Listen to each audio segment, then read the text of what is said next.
अस्सलाम वालेकुम, मैं हूं महबूब आलम। आप देख रहे हैं मेरा यूट्यूब और फेसबुक डिजिटल चैनल। दिन भर की खबरों पर क्रॉस टॉक के लिए आज हमारे साथ हैं madam Parveen Ata Malik, advocate high court. आप जनरल सेक्रेटरी हैं bar association Ahmedpur Sharqia. Madam आपको वेलकम करते हैं। बहुत शुक्रिया। मैडम सबसे पहले जो हमारे पास खबर है, सियासत में नफरत का अंसर जब हद से बढ़ जाता है, अदम बर्दाश्त में लोग अपने सकाफत, मजहब और रवायात को भूल जाते हैं। माजी में मुख्तलिफ सियासतदानों के साथ इस तरह के नाखुशगवार वाक़यात पहले हो चुके हैं, लेकिन इस दफ़ा साबिक सिपह सलार के साथ इंतहाई गैर महज़ब रवैया इख्तियार किया गया। साबिक जनरल रिटायर कमर जावेद बाजवा की एक जो वीडियो है वो आजकल सोशल मीडिया पर जो है वो ट्रेंड कर रही है, जिसमें वो फ्रांस के अंदर अपनी अहलिया के साथ बैठे हुए थे। एक शख्स आता है और बड़ी ही बदतमीज़ी का रवैया जो है कमर जावेद बाजवा के साथ इख्तियार करता है। जनरल कमर जावेद बाजवा ने बड़े ही इत्मीनान से उसकी बात सुनी और किसी किस्म का कोई रिएक्शन नहीं दिया। जब वो आदमी अपनी हरकत से बाज नहीं आया तो जनरल कमर जावेद बाजवा साहब वहां से उठकर चले गए। क्या कहते हैं? देखिए, सबसे पहले तो मैं इस की मजम्मत करती हूँ कि इस तरह का जो बिहेव है वो किसी भी बाशऊर कौम के लिए ये ज़ेब नहीं देता और ये चीज़ नाकाबिल बर्दाश्त भी है। ये जो कौमें जो अपने आप को तहजीब याफ्ता कौमें समझती हैं, जो इंसानी हकूक़ की अलम बरदार समझी जाती हैं, जो पूरी दुनिया में ये बात कही जाती है कि इन लोगों में जो है वो ह्यूमन राइट्स को अहमियत दी जाती है, या ये लोग समझते हैं कि वो इंसानियत के सबसे बड़े अलम बरदार हैं।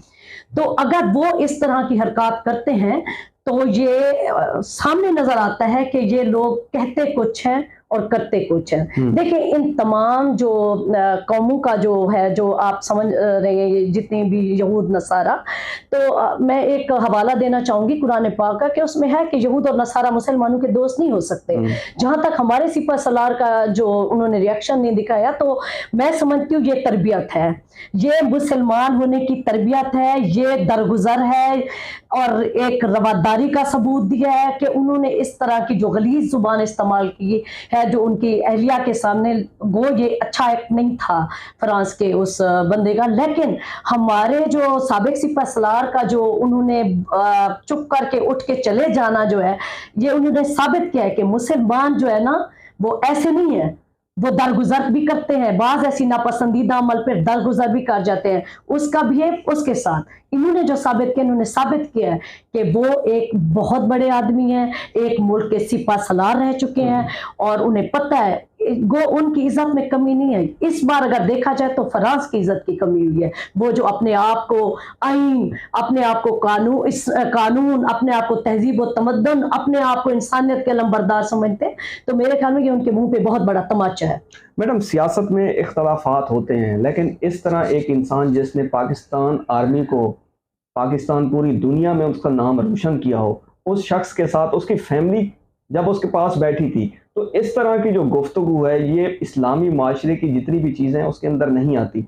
एज ए मुस्लिम ये हमें ज़ेब नहीं देता था। अगर सियासी इख्तलाफात थे तो उसके हल के लिए मुतअद्दिद ग्राउंड्स मौजूद थे, लेकिन इस तरह का जो रवैया था वो ठीक नहीं था। लेकिन सबसे पहले तो हमें ये देखना पड़ेगा कि जो फ्रांस के बंदे ने किया है सारा कुछ, आया वो मुसलमान था या उस कंट्री का वो मैडम जो उसकी लैंग्वेज थी वो पश्तो के अंदर गुफ्तगू कर रहा था। उसके जो स्टार्ट वाले 3-4 जो वर्ड्स थे वो उर्दू में उसने बात की है, उसके बाद जो उसने पश्तो में गुफ्तगू की है। तो मैं ये समझती हूँ कि इस तरह का अगर तो वो वहाँ की नेशनैलिटी रखता है फ्रांस में, तो ये लाजमी बात है कि उसका ताल्लुक जो होगा वो पाकिस्तान से होगा और पीटीआई से होगा, क्योंकि पीटीआई वो वह जमात है जिसने इखलाकी कदरों को गिराया है, जिसने जो हमारी आने वाली नस्ल है तो 20-22 साल से उनके जहन को जिस तरह खेला गया है, उनके जहनों के साथ जिस तरह एक सोशल मीडिया के जरिए या मीडिया के जरिए या प्रिंट मीडिया, इलेक्ट्रॉनिक मीडिया के जरिए जिस तरह उनके ब्रेन वॉश किया गया है, तो बद तहजीबी की तरफ जो है ना पिछले कई अरसे से हमारी जो नस्ल है वो बद तहजीबी की तरफ गई है।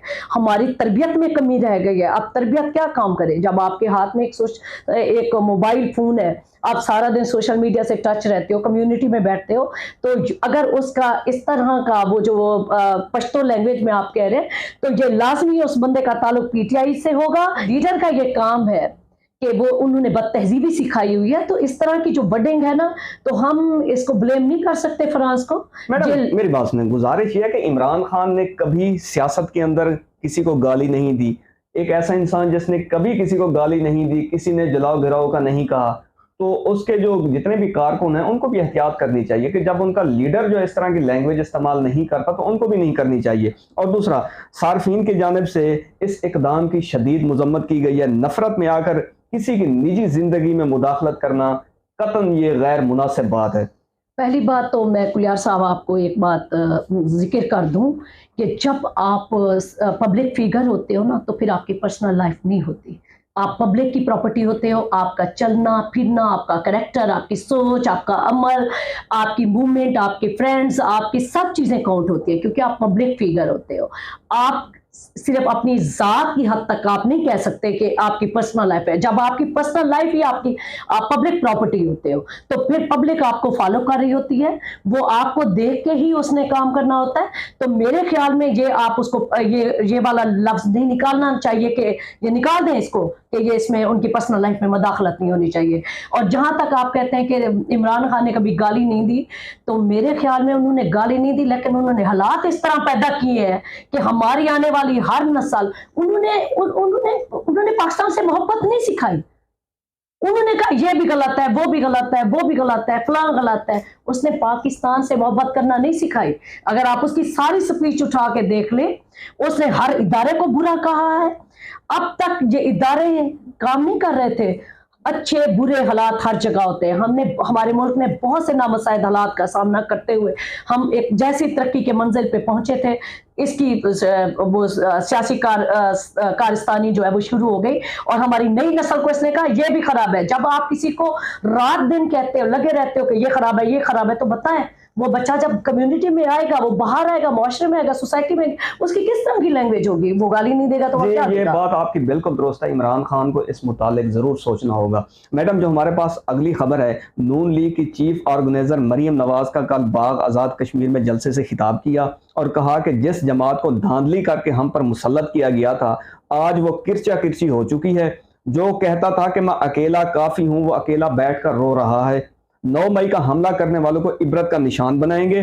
شہداء اور اس کی یادگاروں کی بے حرمتی کرنے والا پاکستانی نہیں ہو سکتا. پاکستان اسے کبھی معاف نہیں کرے گا. بنکر میں چھپے شخص کو نہیں چھوڑیں گے.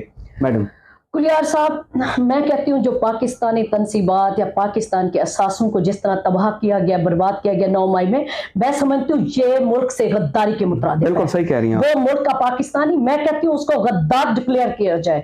دیکھیں, ہم اس کی مثال ہم اپنے گھر سے لے لیتے ہیں. ہمارے گھر میں اپنے گھر والوں سے کئی معاملات پہ اختلافات ہوتے ہیں. اس کا مطلب ہرگز تو نہیں ہوتا کہ ہم اپنی ہی پراپرٹی کو تباہ کرنا شروع کریں. صحیح بات ہے. دیکھیں, آئین نے آپ کو راستہ دیا ہے, آپ کے پاس رائٹ ہے, آپ آئیں, پرامن احتجاج کریں. پرامن احتجاج سے آپ کو کوئی نہیں روک سکتا. آپ جن چیزوں کو, جن اداروں کو تباہ کریں, وہ کون ہے؟ وہ ہمارے پیسوں سے ہے. آج ہم نے جو اربوں روپے کا نقصان کیا وہ کس سے گیا ہے؟ ہمارے اپنے اس سے گیا. ہم پھر پیچھے چلے گئے ہیں. ہم نے کس کو تباہ کیا؟ ہم نے تو اپنے گھر کو جلایا ہے. صحیح بات ہے. اور ان شہداء کو, جنہوں کے بچے, جنہوں نے قربانیاں دی ہیں, ان کی فیملی کو کتنی تکلیف پہنچے گی. یہ وردی والے تو ہیں جو تنخواہ کے ساتھ اپنی جان قربان کرنے کا وعدہ بھی کرتے ہیں اور دعویٰ بھی کرتے ہیں اور کرتے بھی. میڈم, یہ بات تو سچ ہے. جب ہم رات کو سوتے ہیں تو ہم یہ سوچ کر سوتے ہیں کہ سرحدوں پر ہماری حفاظت کی جا رہی ہے. اس میں تو کوئی شک نہیں ہے. کلیار صاحب, آپ اگر دیکھیں پاکستان کی جو جغرافیائی آپ اس کو دیکھتے ہیں سامنے, تو آپ دیکھیں ہماری کوئی ایسی سرحد نہیں ہے کہ جہاں ہمارے ساتھ, ہمارے سائڈ پہ کوئی دشمن ملک نہ بیٹھا ہو. بڑی بڑی طاقتیں ہمارے جو ہیں ہمارے ملک کے ارد گرد ہیں. تو ہماری جو بارڈر لائن ہے اس کو کس نے محفوظ کیا ہے؟ آپ کو تو انڈیا نے برباد کر دینا تھا اگر آپ کی فوج نہ ہوتی. یہ آپ کی فوج ہی ہے. آپ کے پاس اس وقت سب سے قیمتی چیز جو ہے آپ کی فوج ہے. اور عمران نے کیا کیا ہے؟ عمران نے تو اس 9 مئی کے جو آپ حوالے سے دیکھ رہے ہیں, اس نے تو ہماری آرمی کو ٹارگٹ کرتا آیا ہے. اس نے تو بد تہذیبی اتنی سکھا دی کہ لوگوں نے تو آرمی سے محبت کرنی چھوڑ دی ہے. ہم جو بچپن میں دیکھتے تھے کہ آرمی والے گزرتے تھے, ہم وہاں بیٹھ کے ایسے سلوٹ کرتے تھے, تو اب گزرتا ہوا بچہ ان کو گالیاں دیتا ہے. ان کا کیا قصور ہے جو بارڈر پہ اپنی زندگی تباہ کرے؟ ان ماؤں کا کیا قصور ہے جو اپنے بیٹوں کو سجا کے بھیجتی ہیں اور جب ان کے پاس یا تو ان کے پاس جوتے آتے ہیں یا ایک فلیگ آتا ہے یا ایک کیپ آتی ہے؟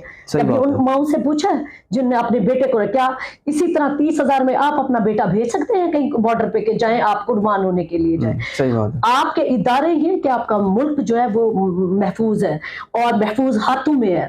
अगर आप इस तरह सियासत करें, इज्जत के साथ करें, आइन की पासदारी करते हुए करें, ये तो नहीं, कोई कानून से कोई बालातर तो नहीं है। यहाँ पर मरीम नवाज ने कहा कि इमरान खान को निशान इबरत बनाया जाएगा। यहाँ पर मरीम नवाज से मेरा ये सवाल है कि आप किस ओहदे के तहत इमरान खान को निशान इबरत बनाएंगी?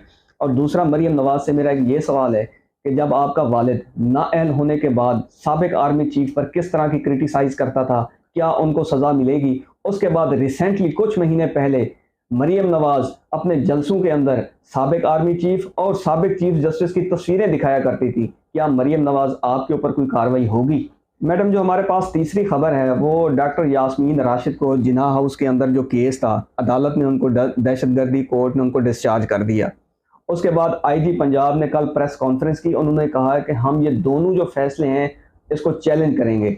आईजी पंजाब से मेरे चंद एक सवाल हैं। सवाल नंबर 1, पंजाब पुलिस 9 मई को कहाँ थी? प्रेस कॉन्फ्रेंस करने वालों के तमाम केस माफ क्यों किए जा रहे हैं? सवाल नंबर 3, 25 मई और 8 मार्च को पुलिस वर्दी में मलबूस आपके पुलिस अफसरान ने जिन लोगों की गाड़ियां तोड़ी और वीडियोस भी मौजूद हैं, क्या उनके खिलाफ आपके इदारे ने कोई कार्रवाई की?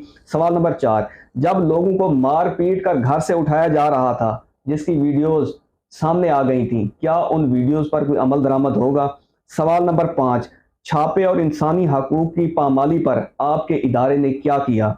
सवाल नंबर 6, आपने पुलिस नौजवानों से पूछा कि उन्होंने किस कानून के तहत लोगों के घरों का सामान तोड़ा और औरतों को नाजेबा गालियां दी? सवाल नंबर 7, 9 मई को जो नाअहली निगरान गवर्नमेंट पंजाब और पंजाब पुलिस ने दिखाई, इस पर आईजी साहब आप कोई प्रेस कॉन्फ्रेंस करेंगे?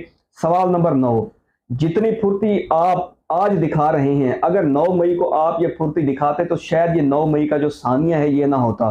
सवाल नंबर 10, कानून की रखवाली कौन करेगा? सवाल नंबर 11, प्रेस कॉन्फ्रेंस करने वालों पर क्या आपका इदारा मुकदमा दर्ज करेगा? सवाल नंबर 11, इंटरनेशनल मीडिया क्या आपके इदारे को नहीं देख रहा? मैडम क्या कहती हैं मुख्तसर? मैं ये कहना चाहूंगी कि देखें, कोई भी कानून से बालातर तो है नहीं। जिसने जो एक्ट किया है, अगर वो विद प्रूफ साबित होता है तो वो सजा के काबिल है। बाकी रही कि कुछ ऐसी भी वीडियो सामने है कि जहां आर्मी वाले को मार रहे थे और वहां पुलिस ने पहुंच के उनको बचाया। आर्मी वालों ने एक भी उस एक्ट का रिएक्शन नहीं दिखाया, वो चुपचाप खड़े रहे। यहाँ ये ताल्लुक नहीं होगा कि कोई सरकारी मुलाजिम था, यहाँ ये देखा जाएगा कि इमरान ने इश्ताल इतना दिलवाया है लोगों को, जो इमरान के पैरोकार थे उन्होंने तबाह किया, चाहे वो जिस शक्ल में भी थे, वो थे इमरान के पैरोकार। मैडम, मेरा आपसे एक सवाल है, ये जितनी भी जलाओ गिरा हुआ है, इंतहाई वहां पे सिक्योरिटी बहुत ज्यादा होती है। 7-8 किलोमीटर का फासला था, आपके इदारे, आपकी पुलिस कहाँ थी? देखिए कुलियार साहब, जब आप एक बंदा जाता है, 2 बंदे जाते हैं, तो वहाँ जो सिक्योरिटी पर्पस होते हैं ना, वो आड़े आते हैं। जहाँ एक मॉब की शक्ल में जाते हैं ना लोग, और ये इंस्ट्रक्शन भी दी गई थी कि हजूम को कुछ नहीं कहना, तो अब आप देखें तो वो वहाँ कैसे वो कारामद चीजें हो सकती। ज्यादा 2-3 आर्मी वाले, जब उनको एक्शन का कहा ही नहीं गया कि आपने रिएक्शन दिखाना है। लेकिन नहीं मैडम, मेरी बात सुनिए, वहां पे पुलिस तो कार्रवाई कर सकती थी। मेरे ख्याल में जहां आप 10 वाले भी पुलिस वाले खड़े करते हैं और एक मॉब आता है, आप एक हजूम लेके साथ आते हैं ना, एंटर करते हैं, तो फिर कोई भी नहीं खड़ा हो सकता, चाहे, क्योंकि उनको इस तरह की कोई इंस्ट्रक्शन नहीं थी कि अगर मॉब आए तो आपने उन पे हवाई फायर करने हैं, उनको शीलिंग करनी है, उनको जाके बुलेट्स मारने हैं, क्योंकि वो भी तो हमारे पाकिस्तानी भाई थे जो कि ट्रैप हो चुके थे। आप ये देखें, आप वहां देखें, हुकूमत और इदारों का रवैया देखें, उन्होंने तो बहुत अच्छा किया है। अगर वो ये करते और उनको रोकने के उनके पास बहुत से तरीके थे, वो कैसे रुकते? एक मॉब आ रहा है तो वो मॉब जो है ना, वो ऐसे नहीं रुकता। ये पता नहीं लोगों को ये बात समझ क्यों नहीं आती। आप एक 200-250 लोगों को साथ लेके जाए, आप हमला कर सकते हैं। अगर इंस्ट्रक्शन हो कि आपने मॉब पे कुछ नहीं, आपने चलाना ही नहीं है, फायर ही नहीं खोलने, तो बताएं, अगर ये फायर खोलते तो क्या वो लोग जिंदा बच पाते? सही बात। क्या उन्होंने अगर शीलिंग करते तो वो उनकी हिम्मत होती? और यही जो सोचे डांग डंडे उनको मार रहे थे, अगर ये वो लोग मारते तो क्या उनमें से एक बचता? सोचने की बात है ना कि आप मॉब को कैसे आप रोक सकते हैं? एक मॉब है, हजूम है, एकदम वो आप पे आता है, आपको इंस्ट्रक्शन भी नहीं है कि आपने कुछ नहीं करना, तो फिर वो लोग हटेंगे नहीं तो और क्या करेंगे? सही। मैडम, आप मेरे शो में तशरीफ लाईं, आपका बहुत शुक्रिया। जहां रहें खुश रहें, अपना और मेरे चैनल का ख्याल रखिएगा। पाकिस्तान जिंदाबाद।